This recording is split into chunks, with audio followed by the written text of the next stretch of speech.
एटा आपण मानक थ्रो रे समस्त को मध्य जणा हिची आपण मीडिया माने ही समस्त पारे पहुंचाया पई आगु चेष्टा करचंती एवं सेईटा मध्य एई जो आज हमर शांतनु बाबू जो दउचंती 75तम ब्लड देइचंती आज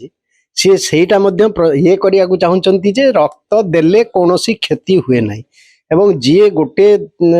बारंबार दे पारे 3 मास परे जने आउ थरे दे पारिबो प्रति 3 मास रे देले मध्य शरीर कोनोसी क्षति हबो नाही से जिनसटा से आज प्रूव करी देखैचंती आउ रक्तदान करिया पई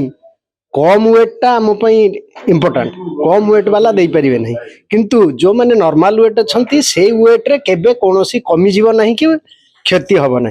तेणु आम केबे भावियोनी आ रक्त देदेले कहीं आम बॉडी रे सब बेले रक्त कंटिन्यूअसली तैयारी होची थरे देला माने से 3 मास भितर पुणी नॉर्मल हो जाए तेणु यही वार्ता समस्ते से एग्जांपल को लेकिन आम जदि वार्ता सोसाइटी रे बा कम्युनिटी रे पहुंचेबा समस्ते जदि रक्तदान करी अन्यर गोटे जीवन को बंचई पारिबे एवं समस्ते देई पारिबे जेते थर चाहिए देई पारिबे यही वार्ता को आम आपण मानक थ्रो रे कम्युनिटी रे पूरा पहुंचेबा को हमर अनुरोध पेशार शिक्षक आज पवित्र साधारणतंत्र दिवस अवसर रे मु समस्त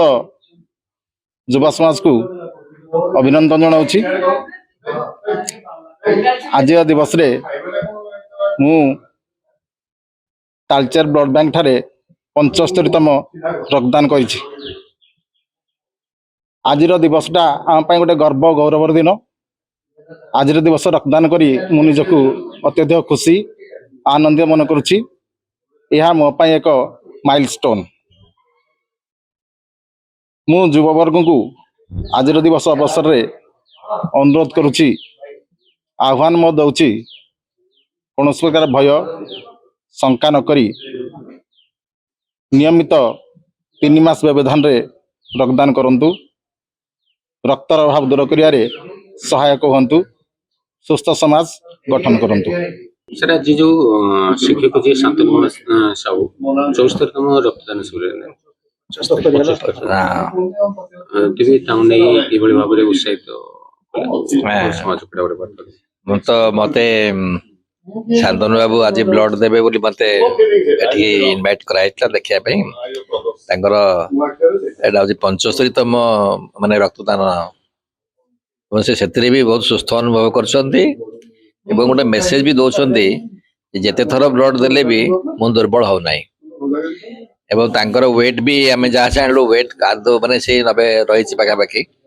जोटा कि पिला मानक उत्साहित करिवो जदि पिला मान पाखे से कहिबे कॉलेज पिला +2 पिला जो माने ब्लड दे पारे जो माने बाहर अछंती तांका आगे छिड़ा हे लोक गोटे बाहर कौन एनकरेज हे आम भी ब्लड दे पार रक्तदान महदान माने जो संदेश टी से बहुत भल भाव दे पार्टी तेणु मुझे भी धन्यवाद देवी आज गणतंत्र दिवस आज सबुआडे गोटे महोत्सव भाया लगुच यही समय वार्ताटी सबुआडे पहुँचो जे आम रक्त देकर अन्यर जीवन को बचेबा भावुँ बहुत विराट काम आपण मैंने ये संदेश को आपण मीडिया माध्यम सबुआडे जोगाजोग करें मोर आशा समस्त धन्यवाद।